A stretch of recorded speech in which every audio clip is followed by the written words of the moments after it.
Assalamualaikum warahmatullahi wabarakatuh. Selamat pagi anak-anak. Ibu harapkan kalian di rumah dalam keadaan sehat walafiat. Dan kalian juga harus tetap menjaga kesehatan ya. Karena pada saat ini kita sedang mengalami masa pandemi. Jangan lupa menerapkan 3M atau 5M ya, memakai masker, menjaga jarak, dan menjaga kebersihan kita. Baik ya, kita mulai saja pembelajaran kita pada pagi hari ini, yakni tentang pendidikan mata pelajaran anti korupsi, di mana pada minggu kemarin kita telah mempelajari tentang pengertian korupsi dan faktor-faktor penyebab dari korupsi itu sendiri. Pada kesempatan ini, kita akan belajar tentang pola-pola korupsi yang terjadi di Indonesia. Pola-pola korupsi yang sering dilakukan oleh oknum yang tidak bertanggung jawab, terutama yang sering terjadi di Indonesia, ada beberapa pola-polanya. Yang pertama adalah pola konvensional. Dapat kalian lihat ya di layar. Pola konvensional ini pola yang biasa dilakukan dengan mencuri inventaris kantor dan mengambil barang yang ada di brankas. Contohnya ya, barang-barang inventaris kantor ya yang diberikan bantuan oleh pemerintah, misalnya komputer atau alat-alat kantor ya. Setelah beberapa tahun, 2-3 tahun tidak terinventarisasi. Nah, kemudian itu barang-barang itu milik kantor itu hilang, diambil karena tidak adanya sistem inventarisasi yang tidak baik ya oleh oknum-oknum yang tidak bertanggung jawab. Seperti komputernya diambil, dibawa pulang ke rumah ya untuk kepentingan pribadi atau dijual, mendapatkan uang dari barang-barang tersebut. Kemudian yang kedua, pemalsuan dokumen. Ya, di sini disebutkan bahwa cara ini mencakup pembuatan kwitansi fiktif dan mafia pembuatan dokumen asli atau palsu. Misalnya pembuatan ijazah palsu. Ada pula contoh ya, antara oknum yang ditugaskan untuk membeli misalnya barang kantor, bekerja sama dengan pihak toko membuat kwitansi fiktif, misalnya yang harganya 1 juta dibengkakkan menjadi dananya menjadi 2 juta di dalam kwitansi tersebut. Hal ini juga merupakan dalam bentuk korupsi ya. Penyebabnya apa? Karena adanya sistem administrasi yang lemah ya. Kemudian yang ketiga yaitu komisi. Komisi ini diberikan dari pihak lain kepada seorang pejabat yang berwenang. Ya, seperti komisi juga disebabkan oleh rasa tamak dan gaji yang rendah. Biasanya komisi berasal dari rekanan yang mendapat proyek ya. Nah, ini diberikan misalnya ada seorang pemimpin, karena dia sudah mendapat proyek, maka dia memberikan komisi kepada pimpinan tersebut. Kemudian nomor 4 ya, upeti. Upeti ini untuk memperoleh fasilitas, posisi atau jabatan tertentu. Tidak jarang seorang bawahan harus menyerahkan upeti kepada atasannya. Contohnya bentuknya seperti uang, properti, kendaraan, dan barang mewah. Nah, contohnya saja misalnya bawahan atau pegawai yang ingin menjadi kepala suatu kantor. Nah, maka beliau memberikan uang kepada pimpinannya agar dia bisa menjabat menjadi kepala bagian atau pimpinan dari suatu kantor atau instansi. Itu contohnya. Kemudian Kita lanjut dengan nepotisme. Nepotisme ini adalah cara yang dilakukan dengan memberikan fasilitas khusus kepada kerabat dekat. Pengangkatan jabatan tertentu dan pengangkatan untuk pegawai baru untuk sanak keluarga. Jadi ya misalnya ada pembukaan pegawai, nah dia dibantu oleh saudaranya yang menjadi pimpinan, itu contohnya ya. Misalnya pamannya menjadi pimpinan di dalam suatu instansi, nah maka ada kesempatan untuk pengangkatan pegawai dimasukkanlah oleh pamannya tadi karena ada kekerabatan tadi atau saudaranya ya. Kemudian yang keenam adalah perusahaan rekanan. Pengumuman informasi tender hanya pada kalangan tertentu saja agar semua kecurangan bisa diatur. Perusahaan rekanan fiktif tidak jarang menghiasi proses tender pada proyek-proyek pemerintah, sedangkan pemenang tender sudah ditentukan sebelum pelelangan dilaksanakan. Maksudnya di sini ya, bahwa ada oknum yang membuat perusahaan bohongan ya atau fiktif. Nah, kemudian ada tender dari proyek-proyek. Nah, maka dibuat oleh pihak atau oknum yang tidak bertanggung jawab tadi, berpura-pura ada perusahaan padahal tidak ada, dan dananya digunakan untuk kepentingan pribadi. Kemudian kita lanjut lagi nomor 7, yaitu pungutan liar atau pungli. Ini seringkali kita dengar ya. Nah, cara ini biasanya berhubungan dengan urusan yang dipersulit oleh oknum-oknum tertentu. Misalnya soal perizinan. Perizinan yang susah bisa dibuat cepat dan perizinan yang mudah bisa dibuat lama. Semua itu urusan tergantung pada berapa besar orang yang memberikan uang kepada oknum tersebut. Misalnya, contohnya pada pembuatan KTP ya.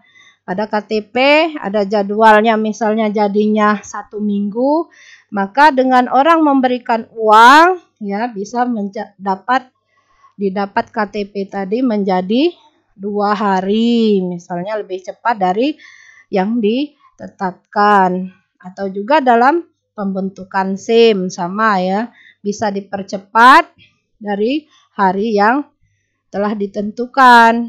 Biasanya jadi 1 minggu, bisa 2 atau 3 hari lebih cepat dengan memberikan uang kepada oknum-oknum yang tidak bertanggung jawab.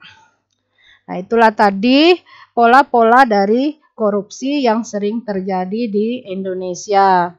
Kemudian kita akan bahas kerugian akibat korupsi. Kerugian akibat korupsi ini sangat merugikan negara dan warga negaranya. Nah, ini karena namun menguntungkan bagi sejumlah pihak tertentu. Banyak contoh sehari-hari yang menunjukkan bahwa korupsi sangat merugikan. Ini yang pertama contohnya yaitu di dalam pembuatan bangunan irigasi. Bangunan irigasi dengan kualitas yang jelek dan buruk ya, dengan menggunakan bahan-bahan yang asal-asalan, maka saluran irigasi tadi akan mudah jebol. Kalau sudah jebol maka akan menggenangi lahan padi yang mungkin sedang panen, akan tidak menjadikan hasil panen yang lebih banyak. Nah, hal ini tentu saja akan merugikan seorang petani di dalam kehidupan dan pekerjaannya. Kemudian yang kedua, pedagang kecil di kota, contohnya ya, mendapatkan bantuan dari pemerintah mungkin dengan modal yang rendah ya, bisa dengan modal yang rendah bisa dicairkan, tetapi di dalam proses pencairannya ini melalui koperasi. Nah, untuk pengurusan pencairannya ada oknum-oknum yang memotong uang atau uang modal pencairan tersebut. Ini dipotong oleh oknum-oknum yang tidak bertanggung jawab. Ya, hal ini merugikan. Kenapa? Dari modal yang awalnya misalnya 5 juta mungkin dipotong 500 atau 1 juta ya. Jadi pedagangnya cuma menerima 4,5 juta, mengembalikan harus 5 juta karena dipotong oleh oknum-oknum yang tidak bertanggung jawab tadi. Tentunya ini sangat merugikan pedagang kecil tadi ya. Kemudian tadi ya yang nomor 3 contoh pengurusan kartu penduduk atau surat izin mengemudi dengan prosedur dan tarif dan jangka waktu yang telah ditentukan, namun pada oknum yang tidak bertanggung jawab disiasati waktu perizinannya dengan menambahkan ongkos pada petugas-petugasnya ya yang mengurus dari KTP atau SIM tersebut. Ya, untuk mempercepat misalnya memberikan kepada oknum tersebut uang 100.000 padahal tidak dipungut biaya ya. Nah, itu tadi contoh-contoh dari akibat dari korupsi tadi, sehingga ini sangat merugikan bagi kita semua.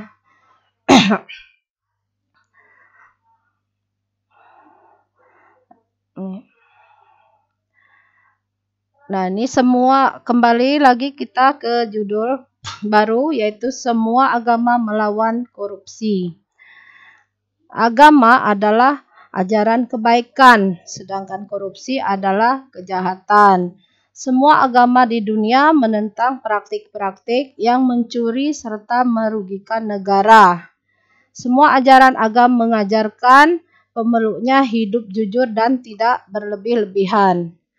Agama tidak melarang umatnya untuk mendapatkan harta yang berlimpah asal diperoleh dengan cara halal dan dipergunakan untuk kebaikan. Berikut ini adalah inti dari ajaran-ajaran agama yang menegaskan larangan terhadap korupsi. Pertama adalah pandangan agama Hindu. Dalam tradisi Hindu, kesenangan dan kesuksesan duniawi bukan hal yang mesti ditinggalkan manusia, tapi harus mengajarkan sambil bersikap wajar dan bijaksana. Seperti di sini diterangkan, korupsi merupakan bentuk pelanggaran terhadap 4 dari 10 larangan Hyang Widi, yaitu Tuhan ya. Ada 4 larangan, tan memandung, kemudian tan ujar ahala, tidak berbohong, satya wacana, tidak melanggar sumpah, dan menunjukkan ketidakpercayaan pada hukum karma pala. Intinya korupsi adalah rongrongan hawa nafsu. Jadi di dalam agama Hindu ini dilarang karena ada larangan 10 larangan dari Hyang Widi tadi, ada 4 larangan ya. Bisa kalian baca ya di layar. Kemudian yang kedua, pandangan agama Buddha, yaitu Siddhartha Gautama, perintis agama Buddha yang mengajarkan bahwa korupsi disebabkan oleh tanha atau keinginan. Nah, di sini ada dalam ajaran Buddha ya, Buddha korupsi termasuk melanggar aturan moralitas Buddha. Sila kedua yang mengambil barang yang tidak diberikan pemiliknya. Pelanggaran sila kedua akan menyeret seseorang untuk melanggar aturan moralitas Buddhis. Sila keempat yang menahan diri, ucapan yang tidak benar atau berbohong. Kemudian juga dijelaskan di dalam Majjhima Nikaya 117 bahwa mata pencarian akan salah ketika dimanfaatkan oleh 5 hal, yaitu menipu, membual, memeras, kemudian menggelapkan, dan merampok agar dapat hasil yang banyak. Itu sudah dalam pandangan Buddha itu tidak dibenarkan, seperti dalam Majjhima Nikama 117. Kemudian pandangan agama Kristen. Di dalam ajaran Kristen, korupsi tindakan yang tidak memenuhi kasih sayang. Korupsi merupakan wujud keserakahan manusia. Di sini juga ada kitab perjanjian baru. Cintailah sesamamu wahai manusia seperti Anda mencintai diri sendiri. Dan juga ada sabda Yesus, lakukanlah terhadap orang lain apa yang Anda ingin lakukan orang lain terhadap Anda sendiri. Ini juga terhadap dari ajaran Yesus Kristus juga mengedepankan cinta dan dalam menghadapi musuh-musuh dan berdoa memohon kebaikan bagi mereka yang korup dan jahat. Nah, di sini juga ada juga pesan Yesus Kristus tampak jelas bahwa Kristen mengajarkan kasih sayang di atas segala-galanya. Artinya di sini juga agama Kristen juga melawan korupsi. Kemudian pada ajaran agama Islam, dalam ajaran Islam konsep guhul sering dipakai untuk menjelaskan korupsi. Guhul dapat diartikan pengkhianatan terhadap amanah yang semestinya dipelihara. Kemudian dalam sejarah Islam, guhul muncul karena peristiwa penggelapan harta rampasan perang sebelum dibagikan. Selain konsep guhul, dikenal juga istilah risawah dalam Islam, yaitu diartikan sebagai upah atau hadiah pemberian atau komisi. Secara sederhana bisa juga diartikan dengan sogokan. Kemudian di dalam ayat Al-Quran surat An-Nafal ayat 27, ayat tersebut menjelaskan bahwa tentang larangan mengkhianati amanah sesama manusia bersamaan dengan larangan mengkhianati Allah Subhanahu wa Ta'ala dan Rasul-Nya. Jadi itu tadi pandangan agama-agama yang ada di Indonesia, bahwa di dalam ajaran agama korupsi itu dilarang ya. Demikianlah pembahasan kita, yakni mengenai pola-pola korupsi, kerugian korupsi, dan pandangan agama mengenai korupsi. Akhir kata, wassalamualaikum warahmatullahi wabarakatuh. Tetap menjaga kesehatan anak-anak di dalam pandemi ini. Ibu akhiri, wassalamualaikum warahmatullahi wabarakatuh.